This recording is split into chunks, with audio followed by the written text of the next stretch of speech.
Story time. As of the end of 2025, I bought myself a Windows XP laptop. Now I already hear you say, why would you do that? The system is outdated, hardware is outdated, you cannot play video games really on it unless you have video games of the time, and you cannot go on the internet with it without being deep fried by malware.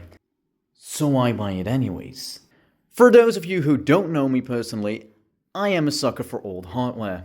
If my years of collecting second-hand downs of consoles doesn't make it any clearer, then maybe years of collecting my old phones and never tossing them away might make it more clear. In other words, I'm a nostalgic piece of shit. So with nostalgia on one side, and a special deep-rooted love of this OS system on the other side, I bought this one on Marktplaats, which is Dutch eBay. It was advertised as a Windows XP laptop because the sticker said so. But when I opened it up, it was obviously not Windows XP, it was Windows 7. Windows 7 was also an amazing OS system, but this laptop's hardware was not made for it and it was extremely deep frying this laptop. Not only that, my love is still with Windows XP. So I was shocked to find out that it was running Windows 7. I did the only thing a neurodivergent person could do, or in my case anyone with ADHD. By sheer power of my dopamines and hyperfocus, I taught myself how to burn a CD, which contains Windows XP, which allowed me to install the OS system again. But Larexius, why aren't you doing it with a USB device? Because this one couldn't do that. I had to burn a DVD or CD or anything that had the OS system on it, because this one couldn't boot up with the USB drive. And with the amazing power of obscure driver sites which still contained the drivers of this device, I managed to install every driver that suddenly deleted itself, and now it's up and running again. And of course I customized it to what I was familiar with when I was using this as a child, which is more Halloween themed. It's not your casual Bliss Hills as it should be, it's the autumn version. Cause like, imagine having an obsession with Halloween. Absolutely couldn't be me.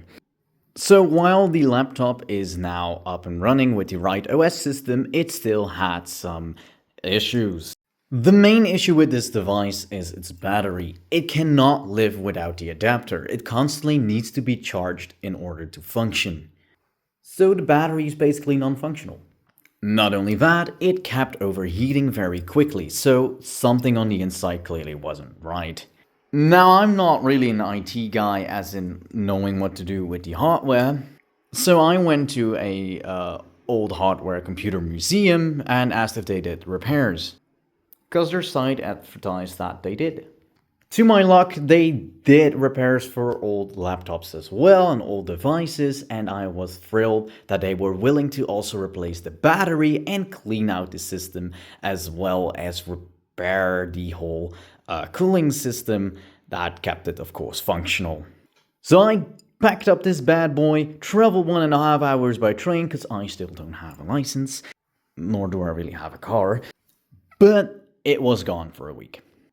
Skip a week, it's back, and now it's functioning. It's no longer overheating as it used to do, and I am safe to say that it is functional again. My only issue lied with the fact that I was given this device and given the battery in my other hand. Now I did ask what they did because the price dropped from 105 to 75 euros. Something hardware was stated, but it wasn't explicitly told to me that the thing that they couldn't fix because they never gotten the hardware for it was the fucking battery. Now I'm not angry at them if they just told me that the battery was not delivered in time and that it either could take me longer to get the battery or that I just had to order it myself. But giving me my device and then the battery in the other hand was just so confusing for me. So I came back home, opened up this thing, of course plugged it in because it wasn't turning on at first, and I was looking on the menu where the battery was, where it says how long it would take to charge, but it didn't say it anywhere. I eventually did the thing that I never thought I would do, given how, again, I am not really familiar with opening up hardware, but maybe it's about time I should. So I did it anyways. I opened it up and realized that the battery slot was empty. There was nothing. Bro had no brains. Or maybe the heart. The heart? Because, I mean, it was still functioning. Bro clearly had no heart. So while I did test the device, I eventually just yoink battery, drop battery back in, lock it up again, and well, I mean, it's detecting the battery is just not charging. The battery is basically dead, but as long as it's not overheating or anything, I'll leave it in there just in case. It wasn't swollen, nothing was wrong with it on the exterior. The only thing is that it just doesn't really function anymore. So with that, I'm proud to say that it's fixed, it runs. I will get myself a new battery eventually when I have the money for it.